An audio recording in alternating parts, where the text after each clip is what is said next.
पुरस्कार राजों से बड़ी ये पेंटिंग, जिसे इटली के एक पेंटर लियोनार्डो दा विंची ने आज से तकरीबन 500 साल पहले बनाया था। मोनालिसा आज भी दुनिया के लिए एक मिस्ट्री बनी हुई है। आज की इस वीडियो में आप मोनालिसा से जुड़ी 23 ऐसी बातें जानोगे जो यकीनन आपको हैरान कर देंगी। सो वीडियो को एंड तक ज़रूर देखिएगा। 23 जून 1852 को लुक मास्पीरो नाम के एक फ्रेंच आर्टिस्ट ने पेरिस के एक होटल के 4th फ्लोर से कूदकर खुदकुशी कर ली। ये आर्टिस्ट मोनालिसा के प्यार में पागल था। वो मोनालिसा की खूबसूरती का दीवाना हो चुका था। उसने मरने से पहले एक सुसाइड नोट भी छोड़ा था, जिसमें उसने बताया था कि कैसे वो सालों से मोनालिसा के प्यार में गिरफ्तार है और कई सालों से मोनालिसा का इंतजार कर रहा है। यकीनन मोनालिसा काफ़ी खूबसूरत पेंटिंग है, मगर ये पेंटिंग आज जितनी फेमस है पहले इतनी मशहूर नहीं हुआ करती थी। ये मशहूर तब हुई जब इसे पेरिस के लोव म्यूजियम से चोरी कर लिया गया। शायद आप हैरान हो रहे हो ये जानकर कि कैसे दुनिया के मशहूर म्यूजियम से इतनी कीमती पेंटिंग को चोरी किया गया, मगर आपको ये जानकर ज़्यादा हैरानगी होगी कि मोनालिसा की चोरी का इल्ज़ाम दुनिया के एक और मशहूर पेंटर पाब्लो पिकासो पर लगा। काफ़ी पूछताछ करने के बाद उनसे ये इल्ज़ाम हटा लिया गया। 21 अगस्त 1911 में मोनालिसा को चोरी किया गया, मगर स्टाफ को अगले दिन मोनालिसा की चोरी का पता चला, जिसके बाद म्यूजियम को एक हफ्ते के लिए बंद कर दिया गया। म्यूजियम का स्टाफ यही सोच रहा था कि शायद मोनालिसा को किसी और जगह गलती से रख दिया गया है, मगर इन्वेस्टिगेशन के बाद पता चला कि मोनालिसा को म्यूजियम के एक वर्कर विंसेंजो ने चोरी किया था। वो म्यूजियम के एक कमरे में छुप गया और म्यूजियम के बंद होने के बाद पेंटिंग को अपने कोट में छुपा कर ले गया। विंसेंजो इटली का एक शहरी था। उसका ख्याल था कि दा विंची की ये पेंटिंग उसके मुल्क की मलकियत है और इसे इटली के म्यूजियम में होना चाहिए। विंसेंजो ने मोनालिसा को 2 साल तक छुपा कर रखा। 2 साल तक मोनालिसा विंसेंजो के बेड के नीचे पड़ी रही। 2 साल बाद वो तब पकड़ा गया जब वो मोनालिसा को इटली के आर्ट म्यूजियम के डायरेक्टर को बेचने के लिए जा रहा था, जिसके बाद 2 हफ्तों तक मोनालिसा को उसी म्यूजियम में रखा गया और 4 जनवरी 1914 को उसे वापस पेरिस के म्यूजियम में भेज दिया गया। विंसेंजो को उसके क्राइम के लिए 6 मंथ की जेल हुई, मगर उसके बाद इटली के लोगों ने उसे अपना हीरो बना लिया। मोनालिसा की पूरी सरार मुस्कुराहट ने आर्टिस्ट और हिस्टोरियंस को पिछले 500 साल से उलझन में डाल रखा है। मोनालिसा की मुस्कुराहट अलग अलग एंगल से देखने पर अलग अलग नजर आती है। ये बदलती रहती है। पहले आपको ये तस्वीर मुस्कुराती हुई नजर आएगी, फिर ये मुस्कुराहट फीकी पड़ जाती है और आखिर में गायब हो जाती है।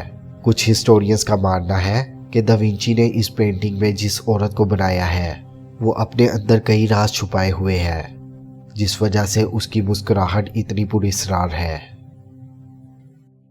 मोनालिसा की स्माइल को लेकर काफ़ी बातें मशहूर हैं। फ्रांस के एक डॉक्टर का मानना है कि मोनालिसा के आगे के 2 दांत टूटे हुए हैं, जिस वजह से उसका ऊपर वाला होंठ थोड़ा दबा हुआ है और उसकी मुस्कुराहट पुरस्कार नजर आती है। सन 2000 में हार्वर्ड के एक न्यूरो साइंटिस्ट डॉक्टर मार्गरेट ने बताया कि मोनालिसा की स्माइल चेंज नहीं होती, बल्कि ये आपके दिमाग का खेल है। मतलब जो मोनालिसा को जैसा देखना चाहता है उसे वो वैसी ही नज़र आती है। इसके अलावा एक डॉक्टर का ये भी कहना था कि अगर आप मोनालिसा के होठों को डायरेक्ट देखते हैं तो वो आपको संजीदा नज़र आती है, जबकि इसके अलावा अगर आप उसकी आंखों को या तस्वीर में किसी और जगह पर देखते हैं तो मोनालिसा आपको मुस्कुराती हुई नज़र आएगी। मोनालिसा की मुस्कुराहट पुरस्कार क्यों ना हो, लियोनार्डो दा विंची ने सिर्फ 12 साल मोनालिसा के होंठ बनाने में लगा दिए। दा विंची 1503 से लेकर 1517 तक मोनालिसा को बनाते रहे। फ्रांसिस्को मेल्ज़ी दा विंची का एक स्टूडेंट था। इसने दा विंची के टाइम में ही मोनालिसा की एक डुप्लीकेट पेंटिंग बना ली थी। ये देखने में बिल्कुल मोनालिसा जैसी थी। आज ये पेंटिंग स्पेन के प्राडो म्यूजियम में रखी हुई है। अब तक मोनालिसा को डिस्ट्रॉय करने की कई कोशिशें हो चुकी हैं। 1956 में एक टूरिस्ट ने मोनालिसा को एक पत्थर मारा था, जिससे मोनालिसा की बाई कोहनी के पास एक छोटा सा निशान पड़ गया। ये निशान अब भी हल्का नजर आता है। इसके बाद एक शख्स ने मोनालिसा पर तेजाब से अटैक किया, जिसके बाद मोनालिसा को एक बुलेट प्रूफ ग्लास में रख दिया गया। मगर इसके बाद भी मोनालिसा पर कई अटैक्स हुए। एक लेडी ने मोनालिसा पर रेड पेंट से स्प्रे करने की कोशिश की थी। आखिर मोनालिसा कौन थी? दा विंची ने किस औरत को अपनी पेंटिंग में दिखाया था? कुछ स्कॉलर्स का मानना है कि दा विंची ने लीजा गेराल्डिनी की पेंटिंग बनाई थी, जो कि एक इटालियन औरत थी, जबकि कुछ लोग मानते हैं कि दा विंची ने अपनी मदर की पेंटिंग बनाई थी। कुछ के ख्याल में दा विंची ने अपने करीबी स्टूडेंट सिलाई की पेंटिंग बनाई थी, जबकि कुछ लोग ये भी मानते हैं कि दा विंची ने खुद की पेंटिंग बनाई थी। मतलब वो दुनिया को दिखाना चाहते थे कि अगर वो औरत होते तो किस तरह से नजर आते। मगर असल में मोनालिसा कौन थी, ये आज तक कोई नहीं जानता। लियोनार्डो दा विंची एक राइटर भी थे, मगर हैरानगी की बात यह है कि उन्होंने अपनी पेंटिंग मोनालिसा के बारे में कहीं पर कुछ भी नहीं लिखा। मोना वाना नाम की एक और पेंटिंग मौजूद है। कहा जाता है कि इसे दा विंची के एक स्टूडेंट ने 1514 से 1516 के दरमियान बनाया था। ये मोनालिसा का न्यूड वर्जन माना जाता है। इस पेंटिंग के हाथ और बॉडी मोनालिसा जैसी है। कुछ हिस्टोरियंस का मानना है कि शायद इसे भी दा विंची ने खुद ही बनाया था। आज ये पेंटिंग पेरिस के म्यूजियम में रखी हुई है। वर्ल्ड वार 2 के दौरान मोनालिसा की जगह को 6 बार चेंज किया गया ताकि ये मशहूर पेंटिंग नाजी आर्मी के हाथ न लग सके। गिनीज वर्ल्ड रिकॉर्ड के मुताबिक मोनालिसा आज तक की सबसे हाईएस्ट वैल्यू वाली पेंटिंग है। 1962 में इसकी कीमत $100 मिलियन बताई गई थी। आज 2024 में इसकी प्राइस $860 मिलियन है। लेकिन फ्रेंच हेरिटेज लॉ के अकॉर्डिंग इसे कोई भी बेच या खरीद नहीं सकता, क्योंकि यह पब्लिक के लिए है। लियोनार्डो दा विंची ने मोनालिसा को पेंट करते टाइम 30 से ज़्यादा लेयर्स का यूज़ किया था। उनमें से कुछ लेयर्स इंसानी बाल से भी ज़्यादा बारीक है। मोनालिसा आज भी एक इनकम्प्लीट पेंटिंग है। जी हाँ, लियोनार्डो दा विंची मोनालिसा को कंप्लीट करने से पहले ही दुनिया से चले गए। उनके मरने के बाद मोनालिसा को दा विंची के करीबी स्टूडेंट सलाई को दे दिया गया, जिसके बाद सलाई ने मोनालिसा को फ्रांस के एक राजा के पास सेल कर दिया। 1519 में दा विंची के मरने के बाद मोनालिसा फ्रांस के राजाओं के प्राइवेट कलेक्शंस का हिस्सा बन गई। फ्रेंच रेवोल्यूशन के बाद मोनालिसा को लोव म्यूजियम में पब्लिक के लिए रख दिया गया।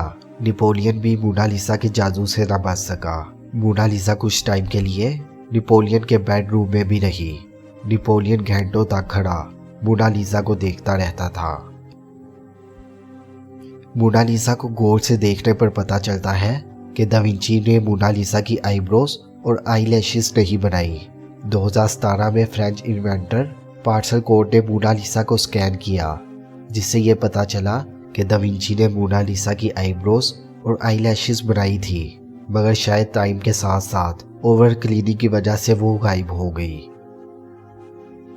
पैरानॉर्मल क्राइमर नाम की एक वेबसाइट पर एक आर्टिकल पब्लिश हुआ था, जिसमें यह दावा किया गया था कि मोनालिसा की पेंटिंग में एलियन छुपा है। जब इस पेंटिंग की लेफ्ट साइड को मिरर के साथ जोड़कर देखा जाता है तो एक एलियन की तस्वीर नजर आती है। इसके बाद एक और थ्योरी सामने आई, जिसमें बताया गया कि दा विंची ने मोनालिसा की लेफ्ट साइड में इटालियन जबान में एक सीक्रेट मैसेज छोड़ा है, ला रिस्पोसाटा सी ट्रोवा क्वी। इस मैसेज का मतलब बनता है द आंसर इज हेयर, मगर बहुत से लोग मानते हैं कि यह बस एक मिथ है। मोनालिसा का साइज बहुत ज्यादा बड़ा नहीं है। इसका साइज 30 बाई 21 इंचेस है और इसका वेट 8 kg है। दा विंची ने इसे पेपर या कैनवस पर नहीं बनाया, बल्कि इसे पॉपुलर की लकड़ी के पैनल पर ऑयल पेंट से बनाया था। इसे इतनी खूबसूरती से बनाया गया है, इस पर ब्रश के निशान देखना नामुमकिन है। दा विंची के टाइम में पेपर और कैनवस मौजूद थे, मगर दा विंची ने इसके बावजूद इसे लकड़ी के पैनल पर बनाया। जब चोरी के बाद मोनालिसा को वापस लोवर म्यूजियम में लाया गया तो लाखों की तादाद में लोग मोनालिसा को देखने आए। इसका अंदाजा आप इस बात से लगा सकते हैं कि हर शख्स को 4 घंटे की लंबी लाइन में इंतजार करने के बाद मोनालिसा को देखने के लिए सिर्फ 4 सेकंड दिए जाते थे। आज मोनालिसा के फैंस पूरी दुनिया में मौजूद हैं। मोनालिसा का अपना मेल अकाउंट भी है। जब से मोनालिसा को लोवर म्यूजियम में रखा गया तब से लेकर अब तक मोनालिसा को कई लव लेटर्स मिल चुके हैं। बहुत से लोग मोनालिसा को आज भी फ्लावर्स भेजते हैं। सो इस वीडियो के लिए बस इतना ही।